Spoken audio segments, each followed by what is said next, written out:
natural enough.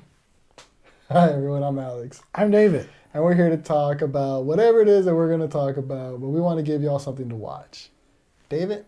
You know, it's a good time to practice good hygiene and manners. So right now, I know we're talking about 0 to 3, but I even see some adults that don't cover their mouth when they sneeze. Hey, you don't want to be around that when that happens, so practice good hygiene. So practice good hygiene and manners as far as covering your mouth. But for our toddlers, it is kind of hard because, sometimes they wind up when they're about to sneeze. They do that. Or, you have, they let you know it's coming. They let you know it's winding up. Like a pitcher's about to throw a baseball. They wind up that sneeze. And you don't want to disturb their sneeze because I hate getting disturbed in my sneezes. That's pretty bad. It's a pet peeve of mine too. But I'm going to sneeze. Let me sneeze. But, you just want to remind them about healthy hands and covering our mouth. Or trying to cough into their elbow area, so they're not coughing out. I think it's just a good reminder about practicing safe techniques as far as what's going on in the world right now. But once again, you could teach your toddler now because there's some adults out there that are coughing out in the wind or sneezing out in the wind without covering their mouth. And their mouth.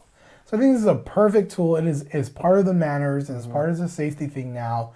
So, but you will see your child wind up to sneeze, and your child. That's I have some children that sneeze 4 to 5 times in a row. Wow. That means that's 4 or 5 opportunities for you to try to cover their mouth.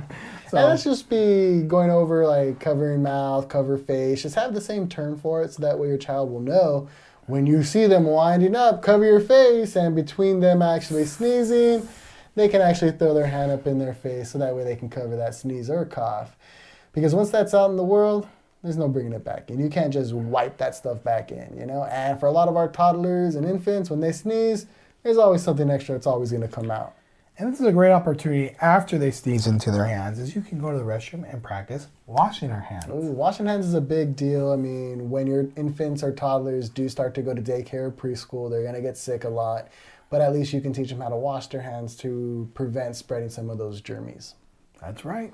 So what would you do if you were how would you teach a parent how to wash their child's hands? Which I don't know.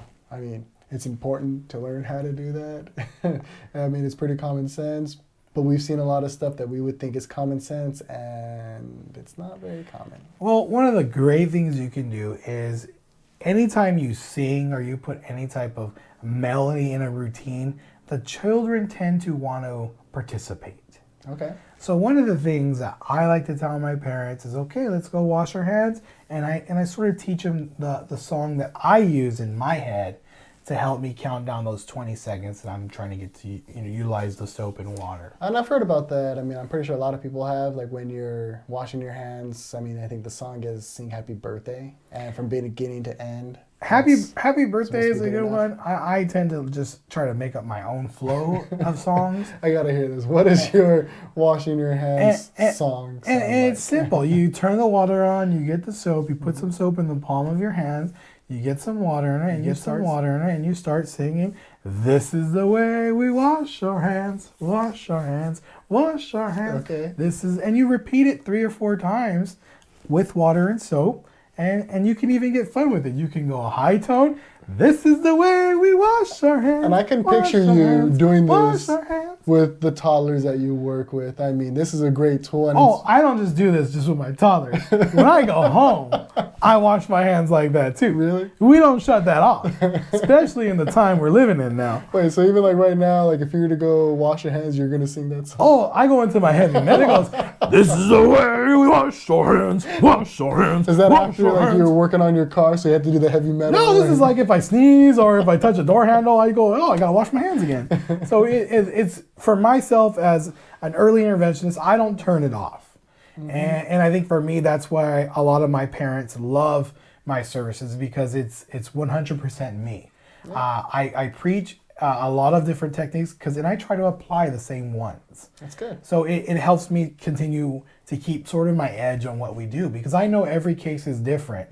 So I can't be generic. I can't be a repetitive of what the book is telling me to do. No, I try to apply it with my own personality. He's giving you some true advice right there. Write it down, rewind, rewatch it, washing your hands, make it into a song. Thank you. Thank you.